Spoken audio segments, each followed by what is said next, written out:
My name is Claire Lorch. I'm the garden manager for the Carolina Community Garden. So it took us about a year to convince the university to really let us have a go at it. And that's kind of how it got started. I spend 60 hours a week, pretty much for the last, it's been, 2 or 3 months of 60 hours a week every week. So Wow. it's consuming. I love it, but it's a lot. Yeah.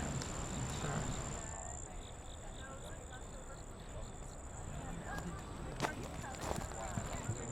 The housekeepers who are recipients for the food, they are very appreciative. It makes them feel that the university cares about them as people and not just housekeepers.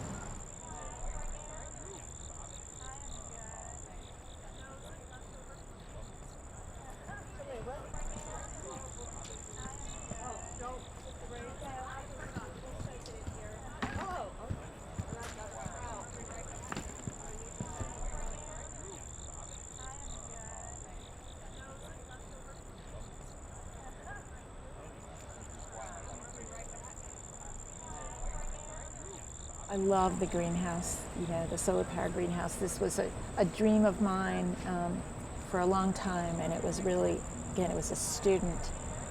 He was on the Renewable Energy Special Projects Committee called RESPECT, R-E-S-P-C. I was reading with him one day and mentioned that, gosh, I'd really love to have a greenhouse. I'd love to be able to, start our own tomatoes and everything else.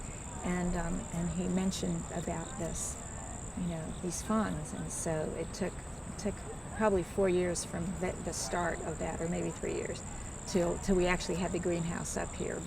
And we worked with folks at NC State, and then we got an architect from town who actually built Deepak Durham to sign on. So he had one of his staff people design it. So it was a huge community effort, and it's just so cool. And you just get the joy of starting a tomato from seed is pretty amazing. So that's probably one of my favorite.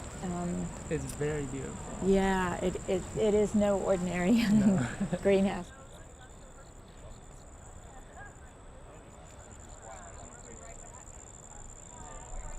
I think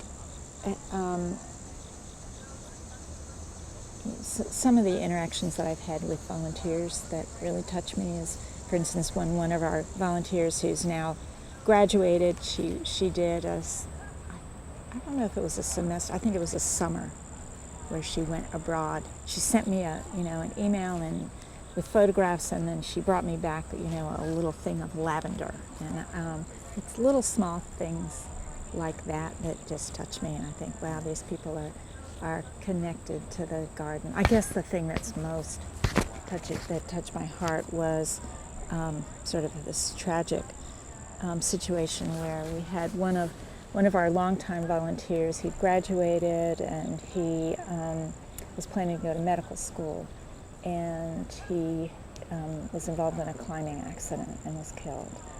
And it wasn't around here, it was out west.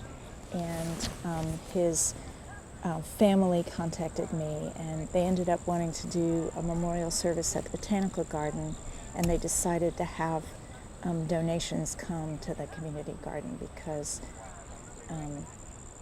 Alex had been, he founded a place that he was really meaningful to him. So that was really touching, really touching. And we were able to, at the time of the year, we were able to get some flowers like we have out. We don't have a lot out now, but black-eyed Susan and some of the other flowers. So we were able to decorate the tables with flowers from the community garden. So that was a really nice thing. And when they did a slideshow, I'd sent them as many photographs as I had of where Alex was in them, and so that was really meaningful. And yeah, I think about him a lot, and we have a tree planted in his memory out here.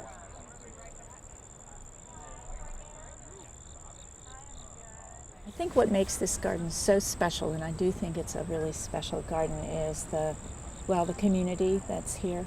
I think people come and I like to think that they feel appreciated, and they feel welcome and hopefully safe to be themselves. And that there's plenty of opportunity to do a variety of things, and that we'll hopefully be able to accommodate them.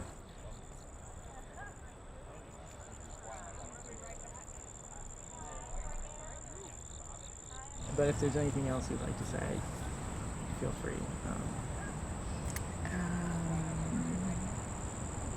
I can't think of anything offhand.